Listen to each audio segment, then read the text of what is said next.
Good morning, good afternoon, or good evening, professional bakers, esteemed colleagues, passionate educators, dedicated academics, and sourdough enthusiasts from every corner of the globe. I'm your host, Carl, the sourdough librarian, and it's an absolute honor to welcome you to this special live stream event as we celebrate a remarkable milestone, the 10th anniversary of our beloved sourdough library.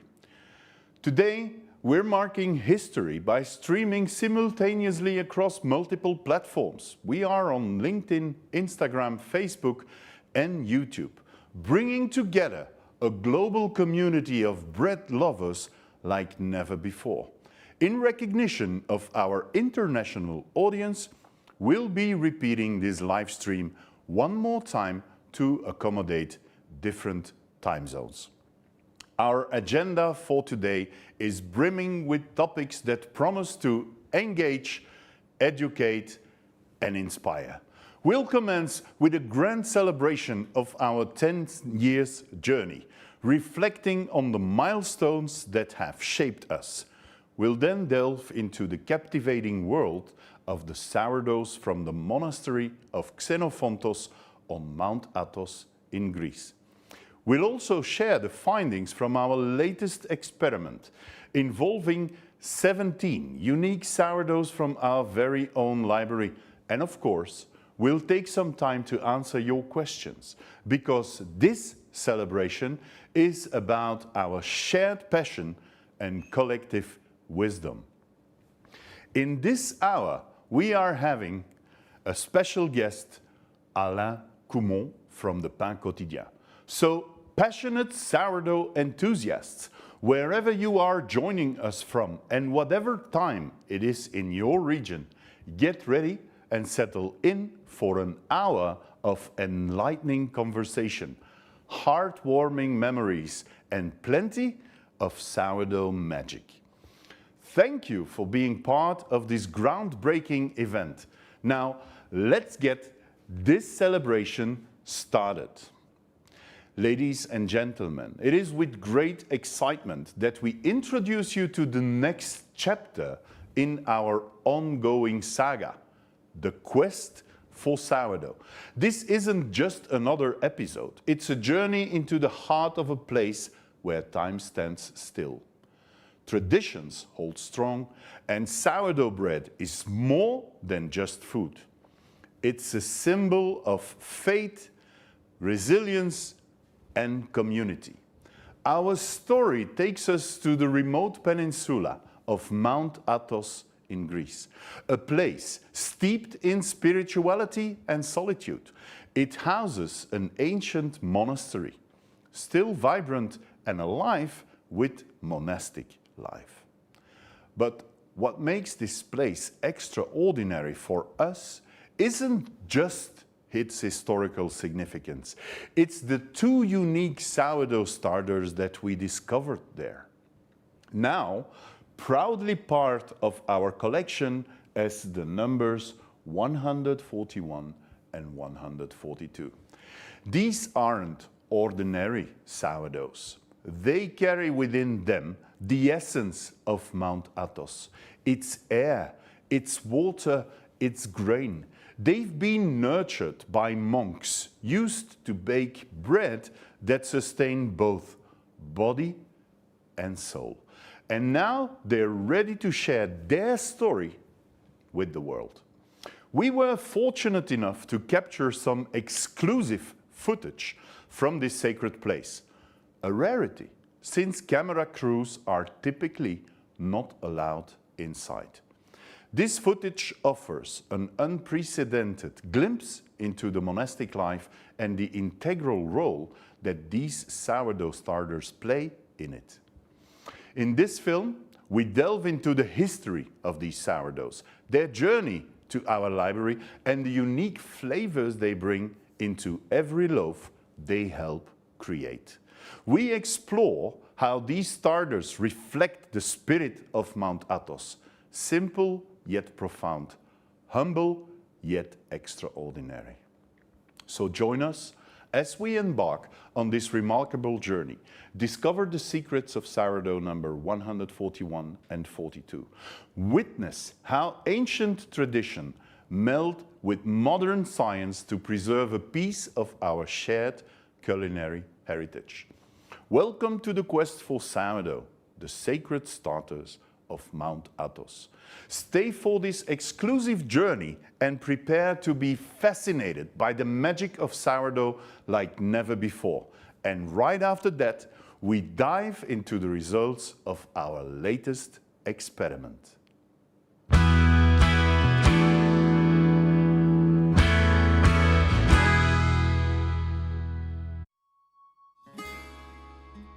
We are back on our quest for sourdough. And right behind me is Mount Athos. Now, the first time I came to Greece was to pick up a sourdough from the region of Amphilochia. That wheat sourdough had a strong connection to tradition, but also to religion. I'm back in Greece to discover two new sourdoughs.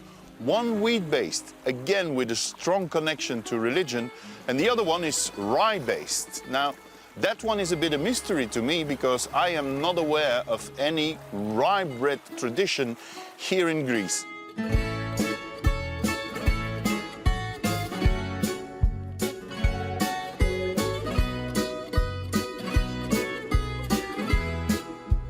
Mount Athos is hidden a little bit in the clouds, but it's a holy mountain, and for more than 1,000 years, 20 monasteries are located on its territory. Now, Mount Athos is a special place because women are not allowed. You need a special permit to get on the island. We are very lucky that we are able to do this. If everything goes well, Father Isaias is awaiting for me in order to discover these two amazing sourdoughs. Καλημέρα, πατέρας, Ισάιας. Όλα καλά? Πολύ καλά. Καλώς ήρθες. After getting settled in the monastery, Father Isaias is ready to introduce us to the star of the show. Father Isaias, πόσο καιρό ψήνεις με αυτό το προζύμι? Είμαι στο φούρνο εδώ και 10 χρόνια και χρησιμοποιούμε όπως σε όλο το Άγιο Όρος το παραδοσιακό προζύμι του Σταυρού που γίνεται στις υψώσεις του Σταυρού. Τι είδος ψωμί φτιάχνει με αυτό το προζύμι? Με αυτό το προζύμι εδώ στο μοναστήρι φτιάχνουμε ένα ψωμί το οποίο είναι μισό κίτρινο με άσπρο αλεύρι και 20 με 30% άλευρα ολικής αλέσεως. Πάμε τώρα. Πάμε. First, we feed the sourdough with water and flour and let it sit for about 8 hours to rise. Father Isaias also pours a little holy water, and then it is the time to cover the starter with a sheet and a blanket to keep warm overnight. A last important step, an image of Christ to bless the mother dough. Then we prepare the mix of flours, 40% durum, 40% white flour and 20% of whole wheat flour. Ωραία. Είναι έτοιμο το αλεύρι μας τώρα. Τώρα, αύριο το πρωί, θα έρθουμε πρώτα ο Θεός και θα πιάσουμε το ζυμαράκι μας μαζί με το προζύμι και λίγο αλάτι που θα βάλουμε μέσα. Καληνύχτα. Τα λέμε αύριο. Καληνύχτα, αύριο. Καληνύχτα. Αύριο θα ζυμώσουμε, ωραία. Ευχαριστώ πολύ.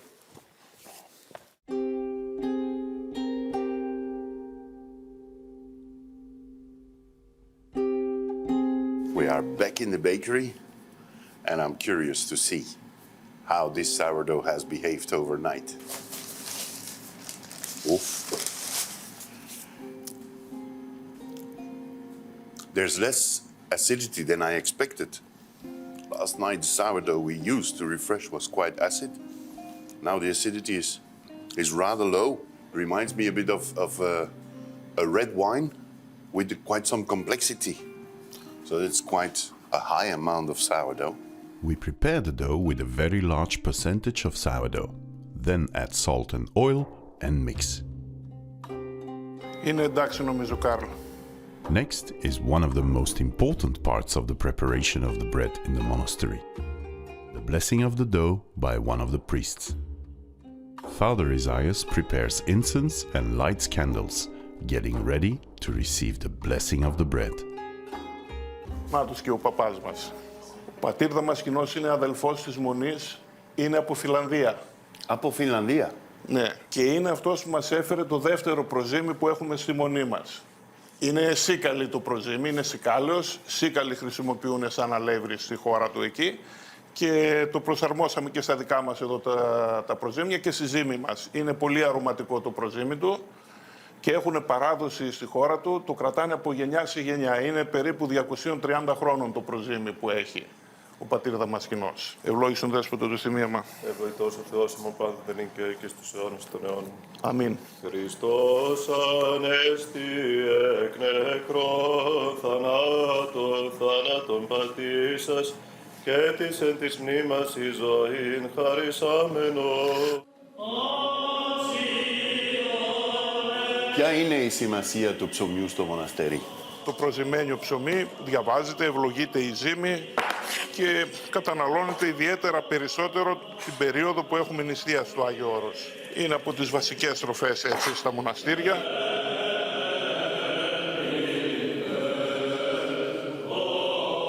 Το ιδιαίτερο που έχει αυτό το προζύμι, που δεν το έχουν τα άλλα τα προζύμια, είναι ότι αυτό το προζύμι ευλογείται με το τίμιο ξύλο. Όλα τα μοναστήρια στο Άγιο Όρος έχουν τμήμα του τιμίου ξύλου. Με αυτό το σταυρό, κατά τη διάρκεια της αγρυπνίας της υψώσεως του σταυρού, ευλογείται αυτό το προζύμι και υπάρχει όλο το χρόνο, το αναπιάνουμε και το κρατάμε και με αυτό το χρησιμοποιούμε σαν προζύμι. Μπορούμε να δούμε με το σταυρό, με το τίμιο ξύλινο? Βέβαια, μπορούμε να το δούμε. Αυτός είναι ο σταυρός που περιέχει μεγάλο τμήμα του τιμίου ξύλου, ίσως και ο μεγαλύτερος σταυρός της Μονής, όπου με αυτό, κατά τη διάρκεια της αγρυπνίας της υψώσεως του τιμίου σταυρού, ευλογείται το ζυμάρι που είπαμε και φτιάχνουμε το προζύμι. Έχει αυτή την ιδιότητα να διωγγώνει το αλεύρι, το τίμιο ξύλο. Ευχαριστώ που μου δείξατε το σταυρό. Να είστε καλά. Να προσκυνήσουμε και να φύγουμε. The bread has doubled in size and it is ready to go into the oven. And while we wait for it to be baked, I want to find out more about the rice sourdough. Since when is the rice sourdough here on Mount Athos? Since 2017 maybe. I'm not really sure about the year. I've always been quite a lot into baking. And I just mentioned to Father Isaias that we have this amazing rice sourdough in Finland, and I brought it here and he liked it very much, so we started using it in bread baking here too. Well, the sourdough itself is, we don't know exactly how old it is, but probably from the early 19th or late 18th century. Do you only bake with the rice sourdough or do you have a wheat sourdough as well in Finland? Wheat sourdough generally was not a big thing in Finland in the past, but it's become quite trendy. So I took the sourdough that we use here at the monastery with me to Finland and started using that. So if I understand well, the two sourdoughs that are here, you have them as well in Finland. Would it be possible for me to come to Finland and pick up these two sourdoughs as well for the sourdough library? You're welcome. I'll bake you some good Finnish rye bread. I'm looking forward to that.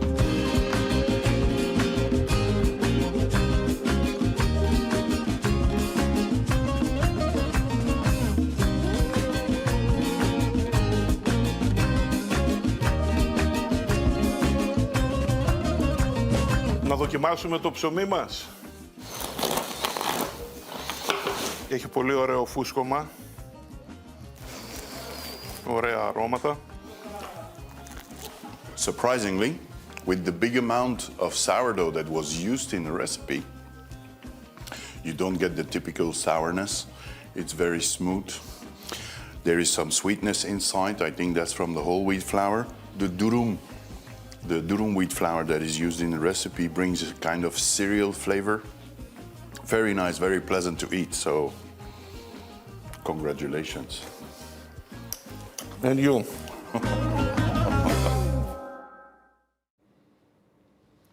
I hoped you liked this movie. I did. Now, it is my distinct pleasure to introduce you to the celebratory portion of our event, marking the 10th anniversary of this extraordinary sourdough library. In 2013, the Sourdough Library was founded with a mission that was as simple as it was ambitious: to preserve the biodiversity of sourdough, protect the heritage of baked goods made with this unique leavening agent, and provide a backup for sourdough cultures from around the world. This non-profit initiative by Puratos was conceived as a contribution to the world of fermentation and fermentation technology. Fast forward a decade, and we have grown to house an impressive collection of 146 samples from 31 different countries. The last one arrived 2 hours ago. Our work has led us to discover over 1,500 strains of yeasts and lactic acid bacteria. We've embarked on numerous scientific studies, some of which are still ongoing, deepening our understanding of this ancient baking tradition.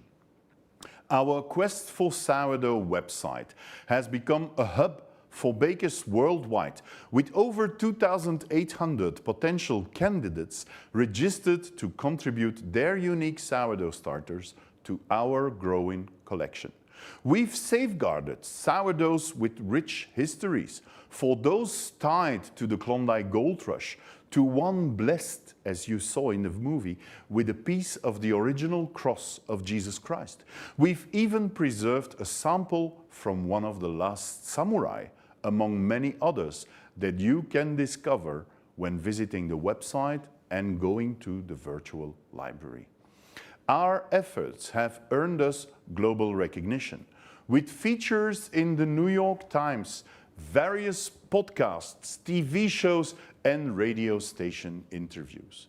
We've become the thought leaders in sourdough and sourdough baking, bridging the gap between the academic world, the baking industry, artisan bakers, and home bakers. We have even begun the process to be recognized as a part of the UNESCO World Heritage, meeting 3 of the necessary requirements. Looking towards the future, our mission remains clear. We aim to crack the code of sourdough. We strive to understand its contribution to better bread fully, how it can be controlled and perform more consistently, and how it can be used globally in baking, regardless of where you are on this planet or your economic status. We believe that everyone should have access to better bread and the wonders of sourdough. But beyond the samples and the scientific discoveries, what truly makes this library special is the community it has built. The friendships forged through a shared passion for sourdough are invaluable. Each jar in our library tells a story of tradition, heritage, and friendship. So, as we celebrate this milestone, we thank each and every one of you for being part of this journey. Here's to a decade of safeguarding sourdough biodiversity, and to many more years of discovery and camaraderie. So, to join the celebration, I want to extend an invitation to each and every one of you. You've heard about the Sourdough Library's mission, its achievement, and its dreams for the future. Now it's time for all of us to become part of this incredible journey. We're launching the Sourdough Contest in honor of the 10th anniversary.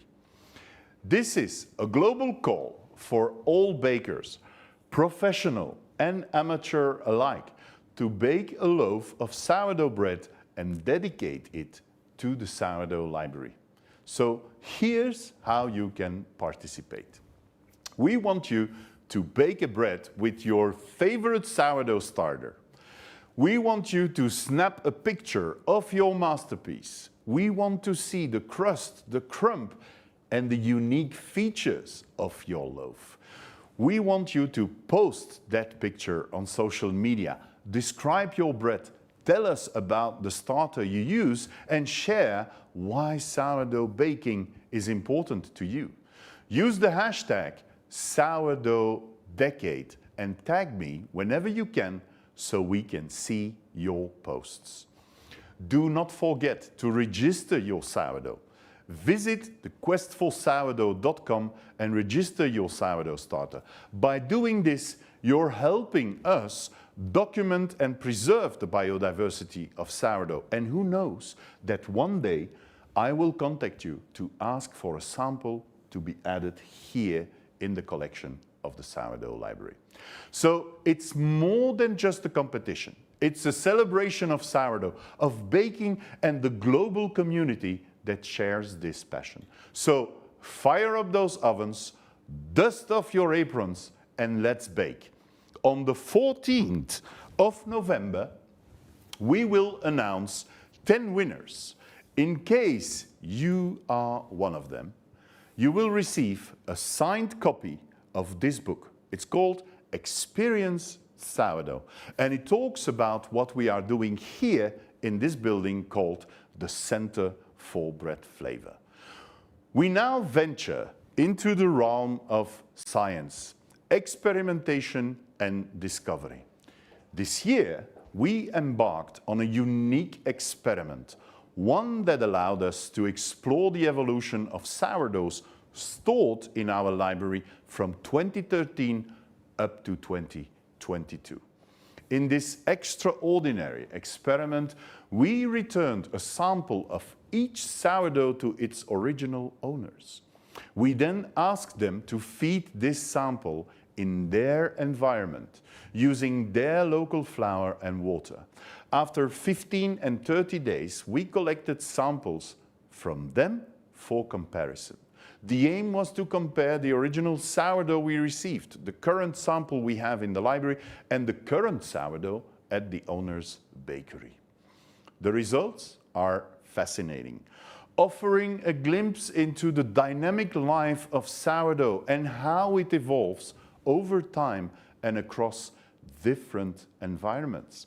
However, we're just peeling back the first layers of this complex study. Over the coming months, we'll delve deeper into these findings, uncovering the secrets that lie within these sourdoughs. To discuss more about this experiment, I am thrilled to introduce a special guest, Guylaine, my esteemed colleague from R&D, who has been instrumental in managing the scientific aspects of the Sourdough Library. I always say she's my partner in crime. So together, we've been navigating the intriguing world of sourdough science, and we are eager to share the latest insights with you. Guylaine, please feel free to join me. Welcome. Hello, we finally have the results of this experiment that has never been done before. And as there is many myths, many assumptions and unclarities on how sourdoughs behave in a different environment, what can we share today with the viewers? I know you prepared a couple of slides, so my first question to you is, what is it that we wanted to discover with this experiment? Let's have a seat. Oh, yeah. Yes, so why this experiment? So the objective was to answer three main questions. The first one, which is a fair question and which is frequently asked by people when they visit the library, is, do the sourdough maintained in the library remain the same as it was when it entered it? The second question, which is thus fair too, was, what about the sourdough which stayed at the bakery? Does it evolve too or not? And the third question was, if the sourdough kept into the library differ from the one kept in the bakery, would it be possible, by refreshing it at the bakery, to obtain the same sourdough, same characteristics than the one in the bakery. Okay, so we received some results last week. So we did not have a lot of time. There were still some results missing. We have no final report yet. Yes. So what can you share already with what we have seen so far? Maybe I can just explain how do we do for the experiment, or is I you think it's a okay? valid thing that maybe you explain me how we do. Very good, Guylaine. Very good. Just to be sure that it's clear for everyone. So what we did during this experiment, so we choose 17 sourdough kept in the library since 1 to 10 years. And from this, for each of these 17 sourdoughs, we analyzed 4 different samples. Okay. One sample coming from the library, a second sample coming from the bakery, and 2 other samples which were obtained by refreshing in the bakery the sourdough coming from the library. Okay? And so we analyzed, the analyses were made by the University of Bolzano, and so I would like also to thank them for all the work done. So what they did, so they analyzed these samples from a microbiological point of view by identifying the lactic acid bacteria and the yeast species present in these samples. They also evaluate the number of cells of each community. And they also run biochemicals analysis such as pH, acidity, organic acid content, ethanol, and so on. So now, what about the first results? What are the results? Yeah. So we don't have all the results available, and we also need more time to have the full picture of this, to conclude about this study. But I would like to share 2 main information today. You have, okay. It is about the evolution of the lactic acid bacteria composition of the sample. We've seen that for 12 sourdough out of the 17, there is an evolution of the microbial composition in the sample from the library, but also for the sample kept into the bakery. And they evolve the same way, as you can see here on these 2 examples, so the 79 and the number 125. 79 from Josie Baker in San Francisco and 125 from Anita in Slovenia. Yes, right. So for each of these sourdough, the composition on the left-hand side is the one of the sample kept into the library, and the graph on the right-hand side is the composition of the sample kept in the bakery. And you can see that they are identical. Almost identical. Well, we see that the one from Josie contains a little bit more of the plantarum. Yeah, but here we have to be careful regarding the percentage or the repartition. What is really important is that we find the same species and more or less in the same amount. Okay, what else do you have? The other information which is interesting is also related to this evolution, which lead to a loss of biodiversity. And here again, I will show you with the same examples.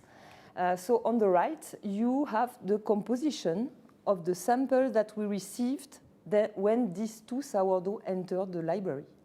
And when I say a loss of biodiversity, I mean that we lose some species present in the original samples. But in the bakery of Josie, he has lost them also. Yeah, right.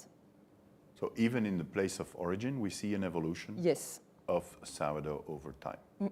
This is really interesting. So, and important to say too, the species that remain in the new samples were present in the original already. Huh? Yeah. We only lose the other ones. Okay. So it's important to understand that when we took sourdough of the sourdough of Josie in the bakery, we isolated all these cultures, and we have them stored here in the freezer at minus 80 degrees. So we preserved the biodiversity because we see that in this case, well, some of the biodiversity has been lost. Yeah. So it shows that the library has an important role to play in preserving the biodiversity. On the other hand, we see that the sourdoughs evolve the same way in the bakery as they do here in the library. That means that when we have a backup, in case a baker needs a backup, that is probably very close to what he received from us in the beginning. Yeah. And the fact that we have the cultures, if this baker would not be happy anymore with his sourdough because of that loss of diversity, we can still resurrect, let's say, we can recreate, based on the original microorganisms, we can recreate that sourdough. Yes, absolutely. All right. So what's next?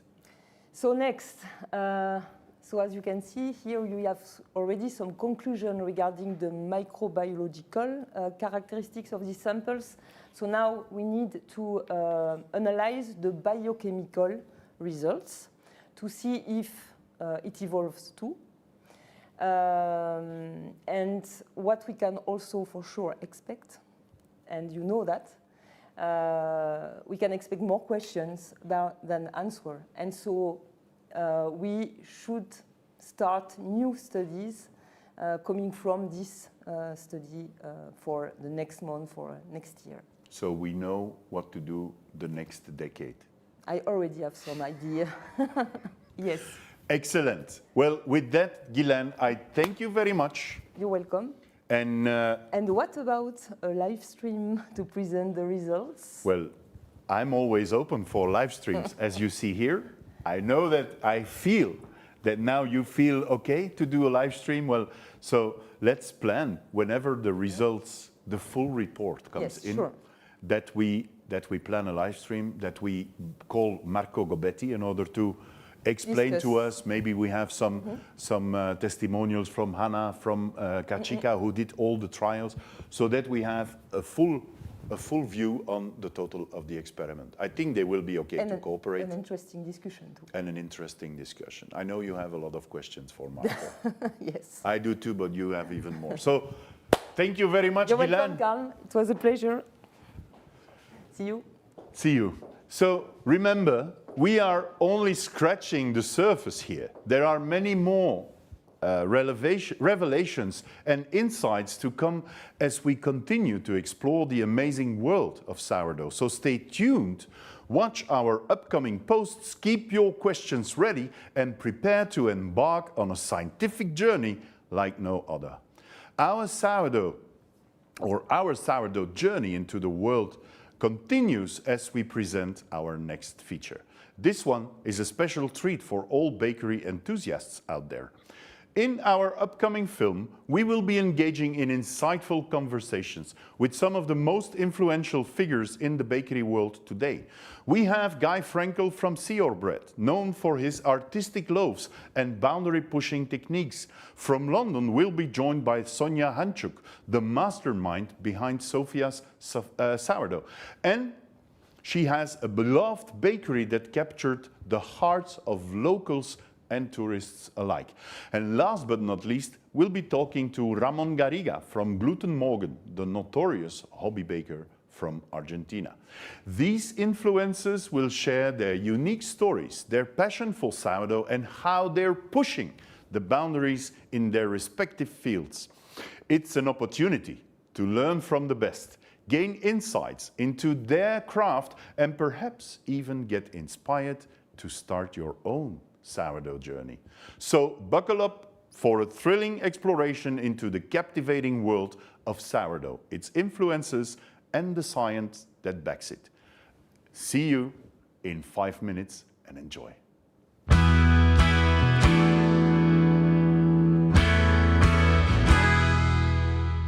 Welcome to the Sourdough Library in St. Vith, Belgium.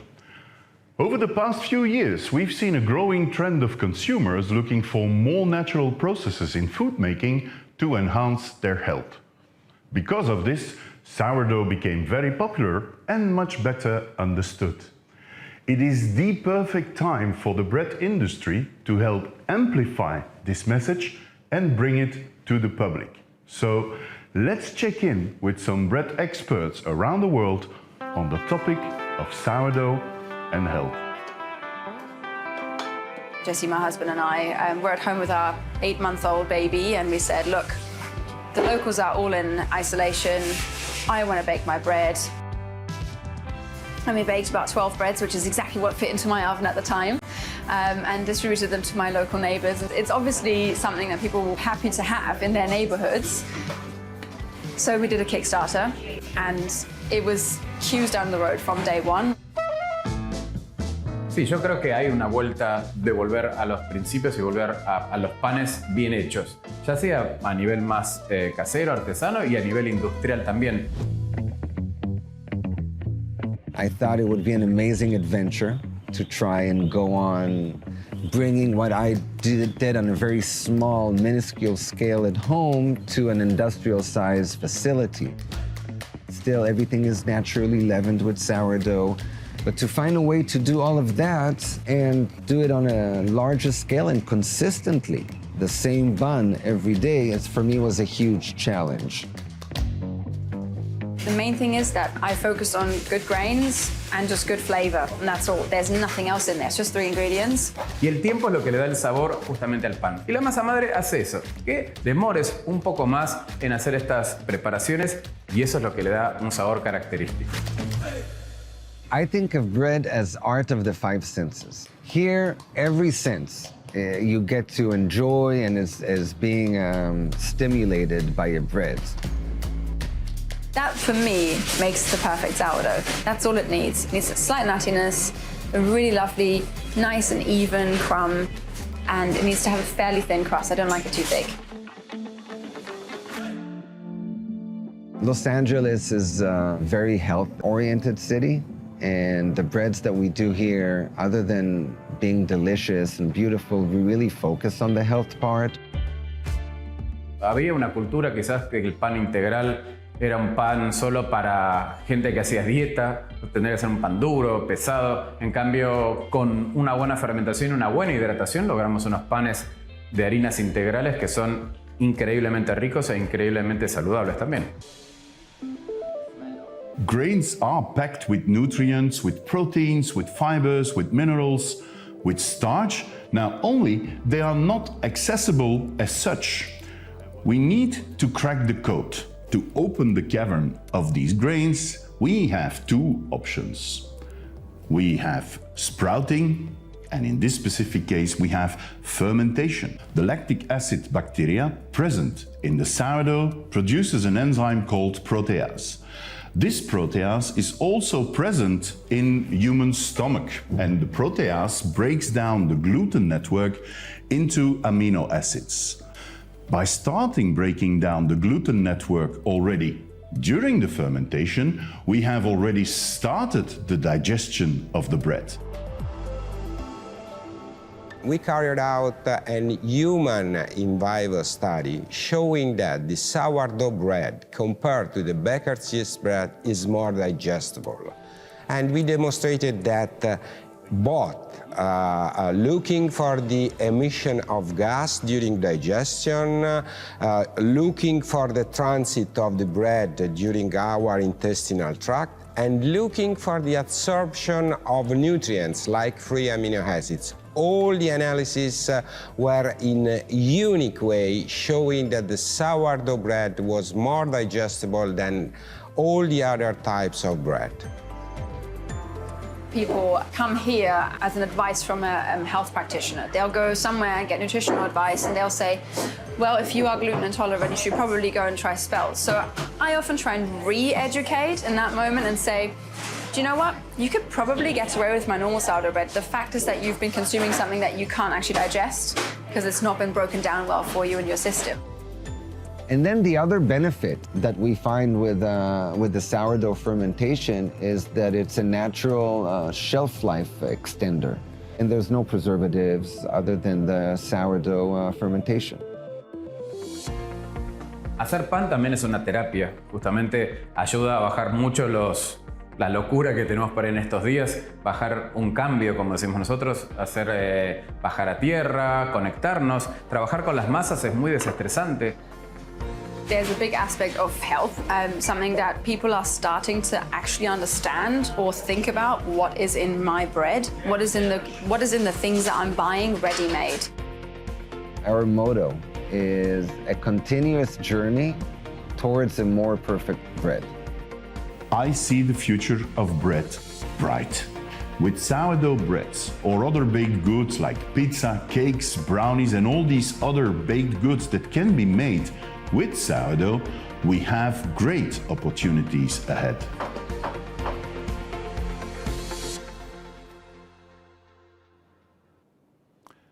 Ladies and gentlemen, it's now time to introduce someone who has left an indelible mark on the global bakery scene. A culinary visionary who has taken the humble act of bread baking and transformed it into a worldwide phenomenon. Please welcome Alain Coumont, the founder of Le Pain Quotidien.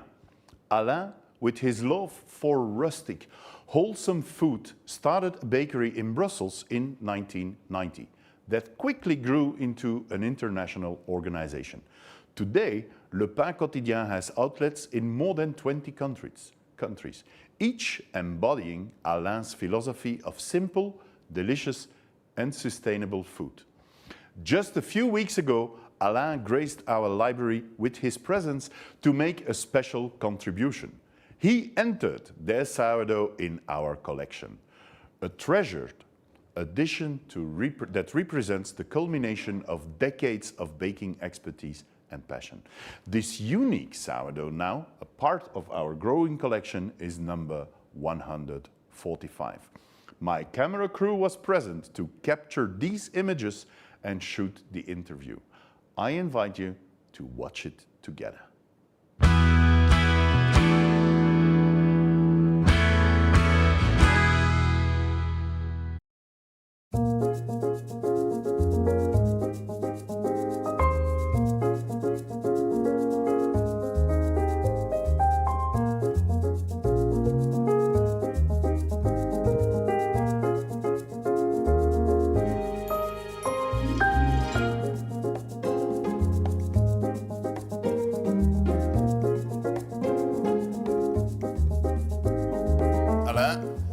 How did you create your first sourdough? I knew about sourdough, but I didn't know how it works.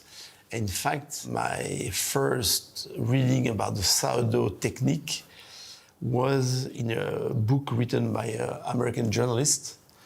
Her name is Mimi Sheraton. She was the main critic of the New York Times. She wrote a book, and it was the gourmet tour to Paris. There were a chapter about Lionel Poilâne. She was explaining how to create a sourdough. You know, it was very interesting when you read it, you say, it's not possible. You take flour, water, salt, you mix, at one point it's going to be sourdough. First, you know, I bought the oven and I built the bakery, and then I get the flour. I started to make my first sourdough like 2 weeks before opening the first bakery. And what kind of flour did you use? I used a French flour at the beginning. That it was one of the flour mills that Poilâne was using. So it was farine de meule. Stone ground. Stone ground. Also where you know the milling was very fine, so you didn't see the bran. How do you manage actually to have this signature flavor available in all the Pain Quotidiens? The flavor, it's easy. I've traveled, you know, in Japan, in plenty of places with a piece of sourdough. That's where we initiate the process. But also, in some places, we've restarted the levain from scratch. I think that I found that a little pinch of rye flour, kind of, I don't know, makes more activity. I would say sometimes the texture is more complicated because the flour is different. Sometimes in some countries where the art of baking is not part of the culture, you know, they reduce. I mean, in the bakery there's a recipe, but they put less water because it's too sticky on the thing. I go to the store, I taste the bread, and then I say, okay, tomorrow at night I'm in the bakery and I want to somehow understand why it's not so perfect. If they forget to put the salt in the bread, I can see it. Because the salt has a direct impact on the color. The visual part of it is very important. How has this communal table helped to foster a sense of community at Le Pain Quotidien? It's a combination of three things: of you know, the bread, the environment, the simplicity also, because you know, basically it's a restaurant where you have bread with butter and jam. The communal table, it's a bit of an accident. In fact, I was in Brussels when you go to the flea market. All the people involved in the construction, they say, you know, are you crazy? You know, only one table. You know, the young, the old, the priests, the businessmen, they're never going to sit together. If you could go back 33 years in time, what would you do different? Grow my own grain. Because when you buy good flour, the flour mills are very professional, so they try to have a very standard product. The beauty is that you know, you go from the fruit, your own fruit, to a final product. You switch from one year of grain to another one. It's different, but it's unique. How does it make you feel knowing that your sourdough is now safeguarded for the future? The sourdough is something fragile. If you use only sourdough, to me, I think it's kind of easy. But as soon as you start doing, you know, viennoiserie or other thing with yeast, you have to be very careful. So here, I think I feel safe because it's there. It's a staple, I would say. It's like going to the bank, having a safe in the bank. We know that we can get a sample back from here. From a tablespoon, in a week, you can have enough sourdough to make a big batch. So right now we are streaming on 4 different social media platforms. We have a couple of thousand people watching us.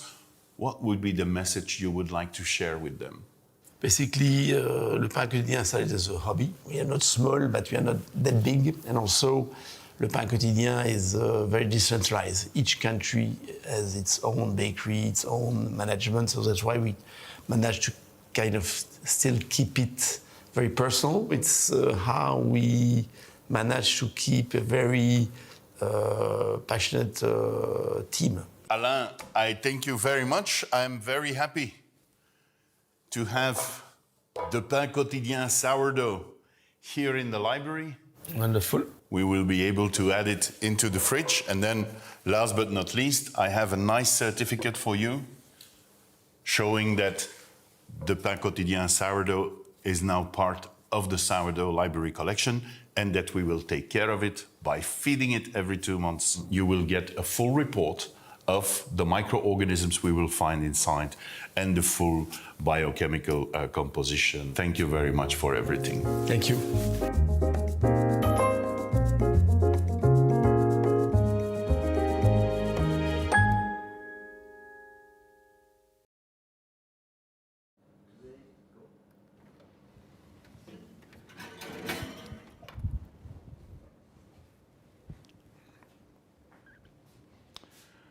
This is it.